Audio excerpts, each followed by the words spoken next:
जो आखिरी आड़ू है, मतलब जो सेकंड नंबर का आड़ू है, उसकी आखिरी छटाई हो रही है, प्लकिंग। तो शायद 40-45 पेटी निकले, दैट्स इट, फिर हम डन हो जाएंगे। और ये है गढ़ महल, अ काइंड ऑफ जंगली पैर, जंगली नाशपाती। इसका फ्रेश मीठा है पर लास्ट में थोड़ा सा कड़वा टेस्ट आता है। कल हम लोग वो वहाँ पे थे, जो ये तार जा रहा है, इसके यहाँ पर एक सूखा फंगा दिख रहा है। मैं बस यहीं पर इसी पेड़ के नीचे बैठा था मैं, ठीक है। फिर मैं वहाँ से इधर की तरह, जिस तरफ मैं बैठा हूँ वहाँ देख रहा था, और यहाँ भी वो बहुत प्रोमिनेंट दिख रहा है कि ये जो नीचे है ये सारे बांज के पेड़ हैं, ठीक है। पर इनमें बीच में ये जो कुछ पेड़ हैं, ये वाले ये पाइन के पेड़ आने लग गए हैं, ठीक है। और ऊपर को सारा पाइन ही है। तो फिर मैंने किससे पूछा यार, कि हमारे यहीं गांव के थे दादा, तो उनसे पूछा मैंने कि ऐसा क्या है ये, कि बांज के पेड़ क्यों नहीं लग रहे हैं अपने आप जो होता है नेचुरली, और चीड़ के लगे जा रहे हैं। तो उन्होंने बताया कि जो बांज का पेड़ होता है वो अक्टूबर एंड में उसके बीज गिरते हैं आसपास, और फेब से मार्च के आसपास वो जर्मिनेशन स्टार्ट होता है नेचुरली, ठीक है, जंगलों में। उस वक्त क्या हो जाता है, उस वक्त होती है फॉरेस्ट फायर्स, ठीक है। अब वो छोटे छोटे से पेड़ निकले होते हैं, इतने जंगलों में आग लग जाती है, और वो बांज के पेड़ जो खुद जमने होते हैं वो मर जाते हैं। इसलिए घर के आसपास वाले में बांज के पेड़ ज़्यादा दिखेंगे बजाय जंगलों में। क्यों? क्योंकि घर के आसपास आदमी आग नहीं लगने देता है, जंगलों में आग लगा देता है।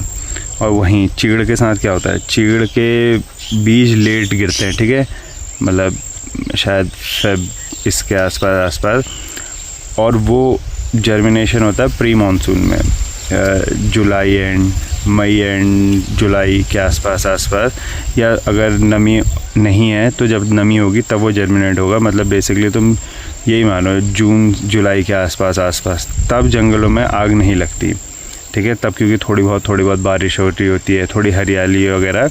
मेन जो आग लगाई जाती है, लगाई ही जाती है, लगती बहुत कमी है, जो लगाई ही जाती है वो है फेब से लेके मई, मार्च अप्रैल तक। तो उस वक्त तो बांज के सारे जल जाते हैं, और चीड़ उसके बाद होता है, और चीड़ को उसको बहुत फेवरेबल इन्वायरमेंट मिलता है। क्यों? क्योंकि मौसम, बरसातें आ जाती है, पानी भी मिल रहा है बढ़िया, ठीक है। और जो पानी अगर बग के कहीं से आ रहा है तो ऊपर इलाकों की या खाद वाद जो है, मतलब एब्जॉर्प्शन अच्छा हो जाता है। तो वो अगली बार जब आग लगने का टाइम होता है तब तक उसका मोटा बक्खल हो जाता है, थोड़े पेड़ है स्वस्थ हो जाते हैं वो। तो वो बहुत सारे, मतलब अगर 10 हैं तो 4-5 चीड़ के पेड़ वो आग झेल लेते हैं, जो मर जाते हैं। इसलिए जो चीड़ जो है वो अपने आप रैपिडली बहुत बढ़ रहा है। उसका ये नहीं है कि चीड़ बाकी पेड़ों को सुखा दे रहा है, उनको पनपने नहीं दे रहा है। उसका एक रीज़न ये भी है कि उसका जो जर्मिनेशन का टाइम है वो बहुत फेवरेबल है, और जंगलों की आग की वजह से जो ये बांज बुरास ये वाले पेड़ हैं, इनका टाइम फेवरेबल नहीं है। मतलब उनका तो टाइम ठीक ही है, पर हम आग लगा देते हैं तो इसलिए वो मर जाते हैं। जैसे यहीं पर है, यहाँ पर जहाँ पे डेंस ग्रीन वाली लाइन दिख रही है, यहाँ पर आग कम लगाई जाती है या लगती है, और ये ऊपर का जो एरिया है इसमें ज़्यादा आग लगा दी जाती है, ठीक है। तो ऊपर को बांज नहीं दिख रहा है, सब चीड़ पहुँच चुका है, और नीचे को बांज है, पर ये भी कुछ टाइम के लिए रह पाएगा अगर ऐसी आग लगाते रहेंगे तो। मेन जो जंगल अच्छा है वो बांज का है, तुम्हारा टेम्परेचर कंट्रोल के लिए, तुम्हारे वाटर रिसोर्सेज को एक्टिव रखने के लिए, ठीक है, बहुत सारी चीज़ के लिए, इकोसिस्टम के लिए वो बहुत बढ़िया पेड़ होता है कंपेयर टू चीड़, पाइन। तो जैसे यही है, ये मेरे घर के आसपास के हैं, तो यहाँ पे सब बांज दिखेगा ज़्यादा, ठीक है।